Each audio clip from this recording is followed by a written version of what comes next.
No horns announced the nightmare Caesar was about to create, only the low tremor of 50,000 Romans driving their tools into the earth. The ground shook with every strike. Dust drifted through the cold air like the breath of something ancient awakening beneath their feet. But these men weren't building a fortress. They weren't preparing a defensive line. Under Caesar's command, they were constructing the walls of their own confinement, an enormous ring of earth and timber that would seal them between 80,000 enemies inside Alesia and hundreds of thousands more racing toward them from beyond the hills. It was a plan that felt less like strategy and more like burial, a design so bewildering that even the toughest veterans felt a chill crawl down their spines. This wasn't a gamble, it was self-entombment. And yet Caesar believed this terrifying choice, this act of sealing his own escape route, would achieve what 6 years of victories could not. He believed it would break Gaul forever. Before we dive into how, answer this: what kind of commander orders his legions to imprison themselves? What kind of mind looks at a fortress packed with 80,000 warriors and a relief army swelling to nearly 300,000 and says, yes, trap us between them? To understand Caesar's madness at Alesia, we need to understand the noose tightening around him. 6 years earlier, he marched into Gaul hungry for glory, wealth, and political leverage, and at first, everything worked.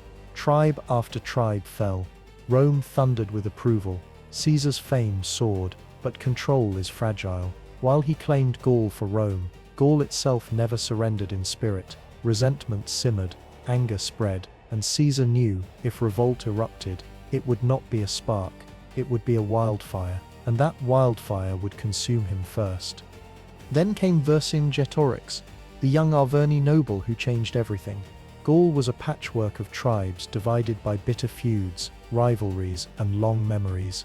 Yet Vercingetorix rose among them like a storm, uniting more than 40 tribes who had hated each other for generations. He didn't unite them through treaties or empty speeches, he united them through purpose, through desperation, through the belief that freedom demanded one last stand. Under him, Gaul became a nation, something Rome had never faced. From the Atlantic coast to the Rhine, warriors marched. Every village sent fighters, every field became a mustering ground. The world Caesar thought he'd conquered was suddenly united, armed and hungry for revenge.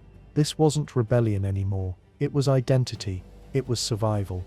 It was the last chance to prevent their culture from becoming an overlooked chapter in Roman history. For Caesar, the danger was military and political. His enemies in the Senate were waiting for him to fail. They despised his rising power. They despised his victories. The moment he faltered, they would strip him of command, drag him into court, and destroy him. Every battle he fought wasn't just for Rome, it was for his own life. But the real turning point came when Vercingetorix retreated to Alesia. The fortress, perched on a high plateau and guarded by steep slopes and rivers, was a nightmare for any attacking force. Alesia was the kind of place a sane commander avoided. Storming it meant slaughter. Starving it out meant waiting for the massive Gaulish relief army to arrive. Yet Caesar saw what no one else could. Alesia wasn't just a fortress, it was a trap. If he could turn the land into a weapon. Vercingetorix had gathered nearly 80,000 warriors inside, but that number required constant food, water, and forage, and Alesia's supplies were finite. If Caesar could seal every exit, he wouldn't need to storm the fortress at all, he would let hunger do the killing. But the relief army, hundreds of thousands strong, was coming. That's when Caesar made his decision, the moment that would shape Western civilization. He would not retreat. He would not avoid encirclement. He would create it. In the barren stillness before the storm, as Roman scouts reported swelling Gaulish numbers, Caesar commanded his legions to build a complete ring of walls around Alesia, the circumvallation. But that wasn't enough. He then ordered an outer ring, the contravallation, to face the incoming army. 2 massive defensive lines, more than 20 miles of fortifications, towers, ditches, palisades, concealed iron spikes, traps hidden beneath foliage, and pits lined with sharpened stakes. The legions were masters of engineering, but what Caesar demanded was madness. The scale was unimaginable, and yet the work began immediately. Roman soldiers dug trenches while under constant missile fire from the Gauls above. They hammered stakes into the ground while their armor rang with enemy arrows. They moved earth with a determination that looked almost inhuman, but through the grit and sweat, men murmured quietly among themselves. Was Caesar brilliant, or completely unhinged? Were they building victory, or their own burial site? Above them, Gaulish warriors watched from the ramparts, silent figures swallowed by gloom waiting for the coming slaughter. Caesar sensed the doubt, and so he rode along the lines, calm, confident, presenting a vision so fierce it cut through fear like a blade. "We're not burying ourselves," he told them. "We're creating a killing ground." And just like that, the murmurs stopped. The construction continued. The trap began to tighten. Alesia was being strangled from within. And across Gaul, the largest relief army in Celtic history was marching straight towards Caesar's double ring of walls. But nothing at Alesia was finished yet. Caesar's gamble had only begun, and what came next would push his legions to the brink of physical and psychological collapse. Because the moment their shovels struck the earth, the real war began. The first stroke of a Roman shovel at Alesia marked the beginning of a spectacle no army had ever attempted. Caesar had made his wager. Now the burden of making that gamble real fell on 50,000 men who were already hungry, exhausted, and painfully aware that the enemy was gathering strength every hour. There was no room for hesitation, no room for disbelief. Once the order was given, Caesar's legions moved with a precision that terrified anyone who had ever faced them in battle. The circumvallation, the inner ring of fortifications, was the first to rise. It curled around the base of Alesia, like a tightening noose, inching closer with every tower raised, every ditch deepened, every stake driven into the earth. The Romans turned the land itself into a cage, shaping it with muscle and discipline. Even when Gaulish warriors stormed out from Alesia's gates trying to disrupt the construction, the legionaries fought calmly, rotating in and out of the digging crews with mechanical rhythm. They were not just soldiers, they were machines powered by the belief that Caesar had never led them into ruin before. But the Gauls inside Alesia could see what was forming. The more the Romans built, the louder the agitation inside the fortress became. Vercingetorix watched from the heights, calculating. Every Roman trench stolen from the earth was a reminder that his supplies were finite. His warriors were confined. His army wasn't mobile anymore. They were trapped in a fortress that was beginning to feel more like a bowl. Still, the Gauls fought back. They launched sudden sorties in the dead of night, hoping to break through incomplete segments of the inner wall. They hurled torches and flaming barrels down the slopes. They sent cavalry in desperate attempts to punch holes in the Roman lines. But Caesar had prepared for all of it. The legions blocked every attempt, every push, every surge. The more they fought, the faster the Romans built, and that terrified the Gauls.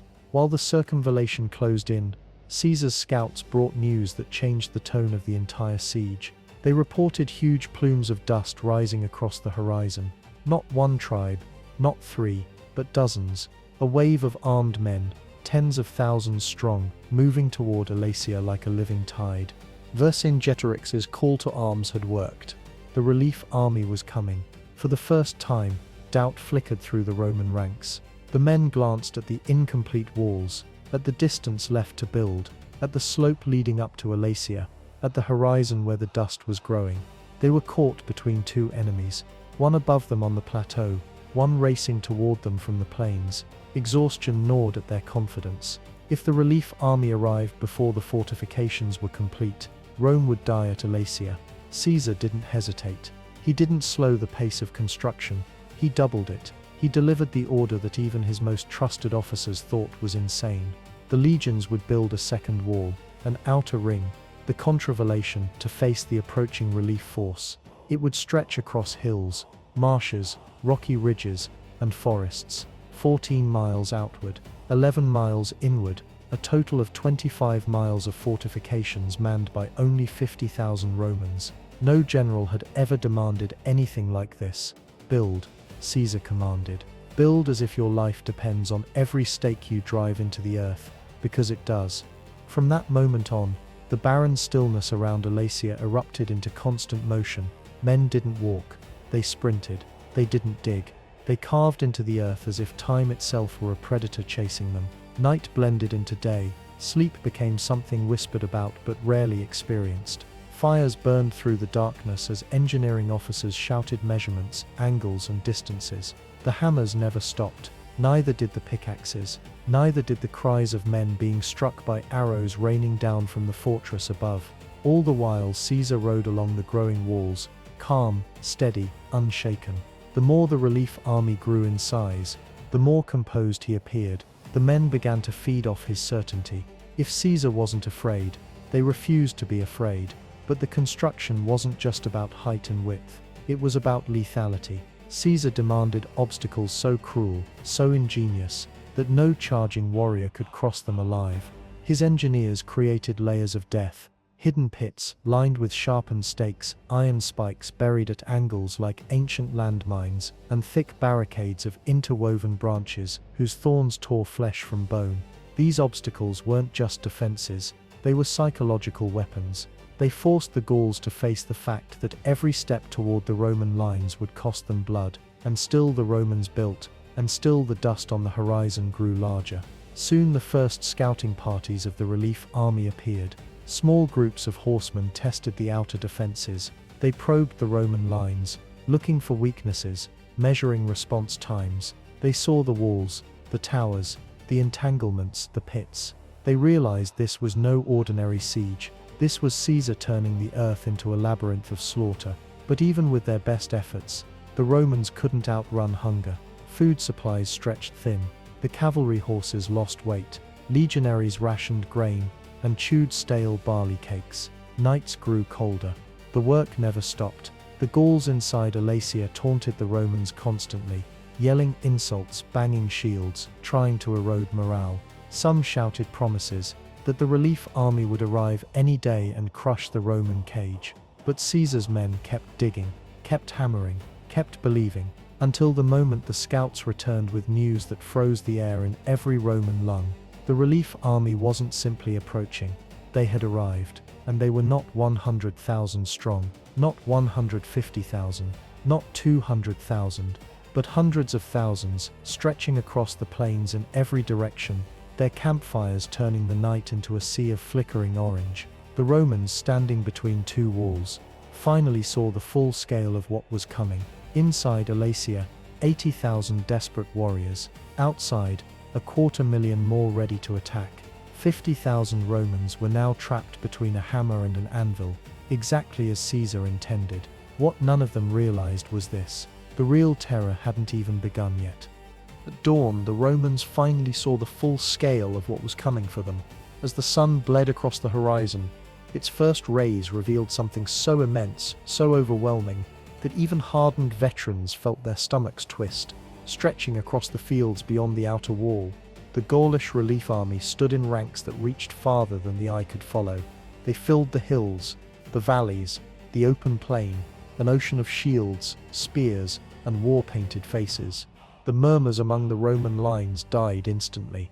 A barren stillness fell over both fortifications, the kind that arrives only when men realize the world is about to break open.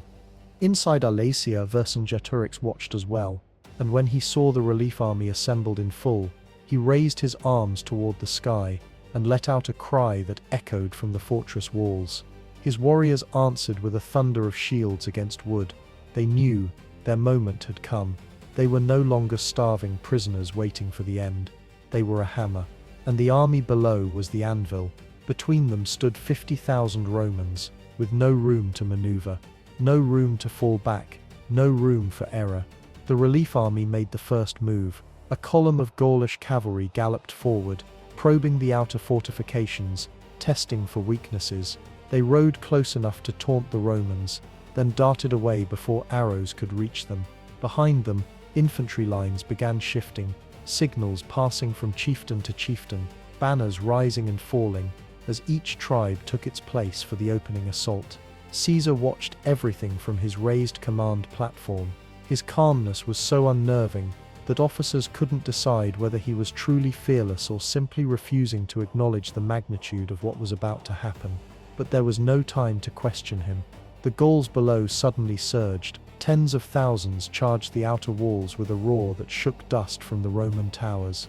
The sound hit the legionaries like a physical force, deep, rolling, a tidal wave of fury. The Romans tightened ranks, shields locked, pila raised, arrows nocked. Every man knew this was the moment they'd been building toward for 2 desperate weeks. The Gauls reached the first line of obstacles, and instantly the battlefield erupted into chaos. Warriors tumbled into the concealed pits, shrieking as sharpened stakes ripped into their legs. Those who tried to pull them free triggered the iron spikes buried in the ground, their hands shredded by the hidden metal. Others were funneled by the barrier of interwoven branches into narrow kill channels, straight toward Roman scorpions and ballistae, that fired bolts large enough to skewer 3 men at once. But the relief army was vast, and their momentum was terrifying.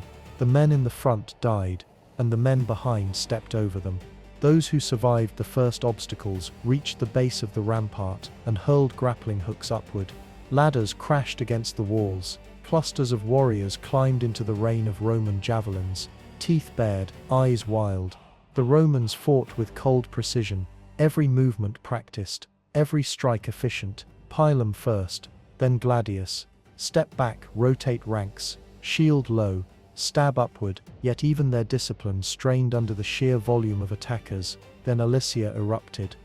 Seeing the relief army engage the outer fortifications, Vercingetorix launched his assault on the inner walls. His warriors poured out from the gates in a massive wave, screaming war cries that harmonized with the mayhem below. They carried scaling ladders, torches, heavy stones, and battering rams fashioned from trees cut during the siege. The double walls rang with impacts from both sides, like 2 storms slamming into the same mountain. For the first time in recorded history, an army fought a siege in 2 opposite directions simultaneously. In the inner ring, Gaulish warriors sprinted up the slopes, dodging Roman slingstones and volleys of arrows. They slammed against the wooden palisade, trying to break through before reinforcements could arrive.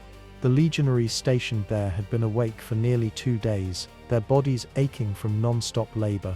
Now they fought like trapped wolves, no room to retreat, no room to breathe. And above them, Caesar rode along the inner wall, shouting commands, shifting cohorts from weak points to critical ones, urging exhausted men to hold the line. His purple cloak made him visible to every legionary on the field, a living signal that the commander was still alive, still fighting, still unbroken. On the outer ring, the relief army launched its second wave. This time they attacked multiple sections simultaneously. Their cavalry hurled javelins at the towers, while infantry swarmed the trenches. Roman artillery thudded with relentless force, ripping holes through the Gaulish formations. But the Gauls kept coming. The ground became slick with blood, the bodies piling so high that Roman defenders occasionally lost sight of the approaching waves. Yet still the enemy advanced, climbing the mounds of their fallen kin as if they were stepping stones. Inside Alesia, Vercingetorix saw his moment. He sent his noble cavalry forward, men whose armor gleamed even under the dull morning light, whose pride refused to let them die behind walls. They smashed into the inner fortifications with ferocity, dismounting to fight on foot when the terrain grew too steep. Roman shields buckled, several sections of the rampart bent inward, officers blew horns desperately, signaling for reinforcements that were already stretched thin. Caesar was everywhere at once. He sent messages across both walls through runners who sprinted non-stop, ducking arrows, dodging falling debris. He shifted cohorts like pieces on a board, trusting his officers to hold long enough for the next adjustment. But the Gauls had discovered a weakness, a small depression in the outer terrain where the Roman fortifications were harder to reinforce. The relief army surged toward it, thousands upon thousands pressing the attack. The defenses groaned under the pressure, and then it happened. The outer wall partially collapsed under the weight of Gaulish ladders, debris and bodies. A torrent of warriors flooded through the breach. Roman trumpets blasted in panic. Legionaries raced toward the gap, tripping over stakes and trenches in their hurry. Caesar's entire formation buckled. If that breach widened, if even a single Roman cohort shattered, the line would collapse, and the Gauls would pour in like water through a broken dam. Inside the inner wall, Vercingetorix saw the breach and ordered a full assault. Every available warrior charged the Roman rampart, climbing over the wounded, pushing forward with a desperation fueled by fire and hunger. Both walls were breaking, both fronts collapsing. Caesar's trap was now threatening to become his execution. What happened next would decide the fate of Gaul, Rome, and Caesar's own life. The breach in the outer wall spread like a wound. Roman shields glinted as legionaries sprinted toward the collapsing section, their sandals slipping in the dirt churned by the boots of thousands of Gauls. The air rattled with war cries, screams, and the thunder of bodies slamming against wood and iron. It was the moment every Roman had dreaded, the moment the outer ring cracked open and the Gaulish relief army poured through the gap with unstoppable momentum. The towers nearby trembled as Roman defenders inside them fired down desperately. Arrows hissed, slingstones shot through the air like hornets, but nothing slowed the Gauls.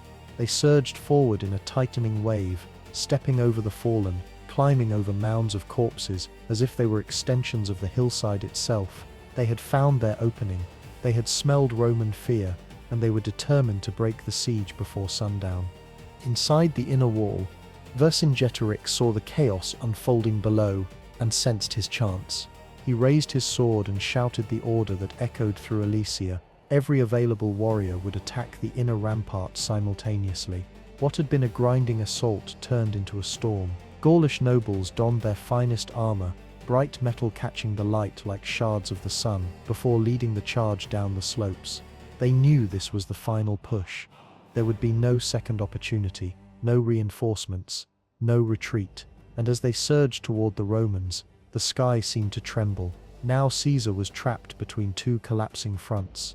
Behind him, the inner rampart shook under the weight of Vercingetorix's assault. Before him, the outer wall was ripping apart as the relief army funneled men through the breach. His officers begged for reinforcements on both sides. Runners arrived breathless, covered in dirt and blood, each delivering worse news than the last. But Caesar did not panic. He did not falter. He made a decision that would etch his name into history. He gathered his final reserve 13 cohorts, little more than 6,000 men. These were the last fresh soldiers in his entire army. All other legions were locked in combat, struggling to hold their positions against impossible numbers. Every man in the reserve knew what it meant to be called upon. They were not reinforcements. They were the last line between survival and extinction. Caesar divided them in two. One half he sent toward the inner wall to reinforce the legionaries barely holding back Vercingetorix. The other half he led personally toward the breach at the outer ring. As he mounted his horse, his purple cloak billowed behind him, a flare of Roman authority cutting through the gloom. Exhausted legionaries who saw him felt a surge of strength. In that moment, Caesar was more than a general. He was a symbol, a lifeline, a reason not to break. He galloped toward the breach, his horse leaping over fallen men, scattered shields and discarded weapons. The Gauls saw him coming. Their war cries grew louder. They could smell victory. They could see Roman lines buckling. Caesar's presence wasn't a deterrent to them. It was a target. But Caesar didn't charge blindly. He ordered his men to form a wedge, an angled formation designed to drive directly into the heart of the breach. The cohorts moved with lethal precision, locking shields and leveling pila. They pushed forward as one, a single spear point of Roman discipline driving into the chaotic mass of Gaulish warriors, and then they crashed together. The impact was so violent that the front ranks of both armies toppled backward. The Romans stabbed upward into exposed throats and ribs. The Gauls swung heavy longswords hacking through shields with brutal strength. The ground became a frenzy of blades, splinters and blood. Men grappled hand to hand. Some fought without weapons, using helmets, rocks, anything they could grab. The screams of dying warriors tangled with the roar of the advancing horde. But Caesar didn't slow. He pushed deeper into the breach, his presence igniting every Roman within sight. His voice carried over the chaos, commanding units, calling maneuvers, urging discipline. The Gauls fought with ferocity, but the Romans fought with structure, and under Caesar's direction, structure was a weapon. Then something unexpected happened. A horn blast echoed behind the Gaulish relief army. Shouts erupted, confusion rippled through the ranks, and from beyond the battlefield, emerging over a low rise, charged the Germanic cavalry, Caesar's wild, ruthless horsemen, who had been waiting for exactly this moment. Without orders, without hesitation, they thundered into the exposed flank of the Gaulish force attacking the breach. The relief army, trapped between the wedge of Roman infantry and the sudden hammer of cavalry, began to crumble. Men fell back, then collided with those behind them. Officers screamed for order, standards wavered, tribes lost cohesion. The carefully organized assault dissolved into a desperate fight for space. Caesar saw the collapse forming, and gave the order to advance.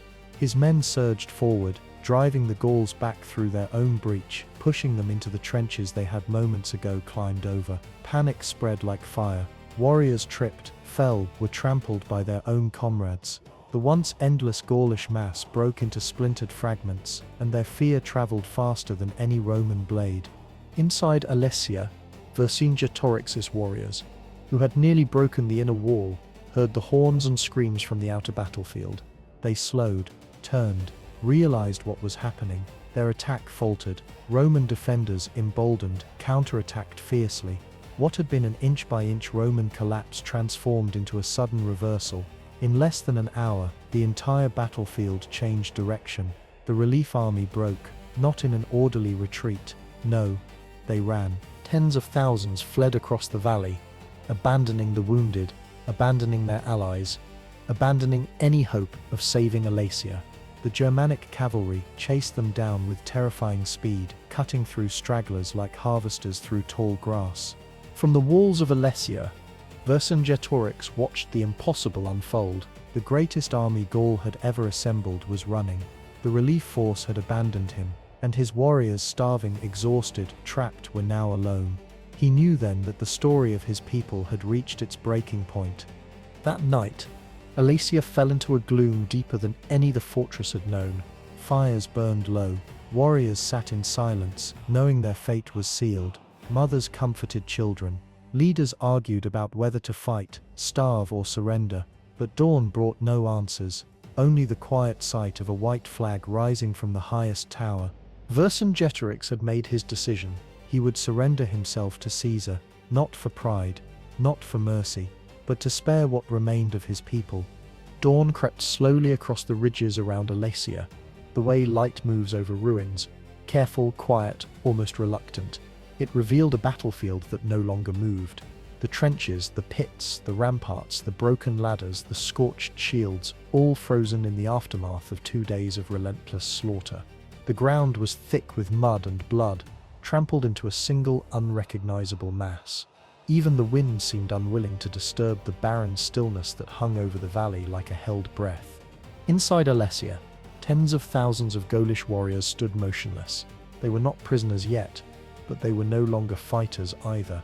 Hunger had hollowed their faces. Defeat had drained the fire from their eyes. They watched their leader, Vercingetorix, descend the fortress steps in full regalia, armor polished, cloak flowing behind him, posture tall despite the weight of what he carried on his shoulders. He was no longer preparing for war, he was preparing for legacy. Each step he took echoed through the fortress. Some Gauls reached out to touch him as he passed. Others bowed their heads. Many simply stared, knowing they were witnessing something that would never happen again in their lifetime or their children's lifetimes. Vercingetorix had fought to save Gaul, but now he was fighting to save the memory of Gaul. He mounted his horse, a magnificent animal adorned in the finest tack his people had left. Then, without guards or entourage, he rode out through the gates, alone, unarmed, proud. Outside, the Roman legions parted to let him pass. They looked upon him, not with mockery, but with a sort of hardened respect. They knew they were witnessing the surrender of a king, not a defeated rebel, not a raider, but a man who had united a fractured land and nearly shattered Rome's ambitions in the north. Vercingetorix rode forward until he reached Caesar's camp. The Roman general sat on a wooden chair, elevated slightly so the scene could be witnessed by thousands. He didn't rise. That was intentional. Symbolism sharper than any blade. Vercingetorix circled him once. Slowly. This wasn't ritual. It was farewell. A farewell to freedom. A farewell to the homeland he had tried to protect. A farewell to a future that would never come. Then he dismounted, removed his weapons one by one, and laid them carefully at Caesar's feet. There was no murmur of protest, No last declaration, no plea, he simply knelt, and in that moment, the independence of Celtic Gaul died. For the Romans, it was a triumph without celebration. They had endured starvation, exhaustion, and waves of attacks that would have shattered a lesser army. They had built a prison of earth and timber, and survived being crushed between two enemies. Now they stood victorious over a people who had fought with a courage that would be remembered for centuries. Caesar ordered the surrender to begin. 80,000 warriors filed out of Alesia over the next 3 days. They laid down swords, spears, and shields in massive piles that grew into small hills of iron and wood. Roman scribes catalogued everything, recording tribal symbols, craftsmanship, and quantities. No piece of equipment was overlooked. This wasn't just surrender, it was systematic dismantling of a culture's ability to wage war. But the treatment of the prisoners was not uniform. The tribes Rome considered useful were released to return home. Others were enslaved, tens of thousands distributed among Caesar's legions as payment for their suffering. Those men would never see their homeland again. They would be marched across Europe, Asia, and Africa, broken into pieces of a machine they had fought so desperately to destroy. As for Vercingetorix, Caesar spared him for a purpose. He was taken to Rome, held in captivity for 6 years, displayed like a living trophy of Caesar's brilliance. And on the day Caesar celebrated his greatest triumph, Vercingetorix was paraded through the streets, then executed in the Tullianum prison, strangled, alone. The final breath of Gaulish resistance. Yet even in death, his story refused to fade into gloom. It lingered in the hearts of his people, whispered across generations, until the Gauls became Romans themselves, until the conqueror and the conquered fused into a new identity that shaped the map of Europe. The consequences of Alesia rippled outward like shockwaves. Over the next generation, Latin replaced native tongues, Roman laws replaced tribal customs, roads stitched Gaul into the empire like a wound being sutured shut. Roman merchants flooded the markets. Roman temples replaced sacred groves. Roman names replaced ancestral ones. Everything changed, but it didn't vanish. It transformed. Within 2 centuries, Gaul wasn't Rome's frontier, it was one of its beating hearts. The empire's scholars, generals, and emperors would emerge from the very land Vercingetorix tried to save, and all of it, the language, the culture, the politics that would shape modern Europe, traced back to the double wall at Alesia, to the moment Caesar chose audacity over caution, to the decision to bury his army alive and rise again from the soil as something unstoppable. History often remembers Alesia as a battle, but it was far more than that. It was a turning point, a crossroads, a birth and a death intertwined. A nation bowed and a continent shifted. And now, if you've stayed with this story until the end, you know exactly why Alesia wasn't just a siege. It was a hinge upon which Western civilization swung. If this story pulled you in, if it made you see Julius Caesar or Vercingetorix differently, tell me in the comments. Was Caesar a genius, or was he reckless? Your answer helps shape which story comes next. And if you want more epic, overlooked, cinematic history brought to life, hit that like button, subscribe for more, and turn on notifications so you never miss the next chapter of the ancient world's most unbelievable true events.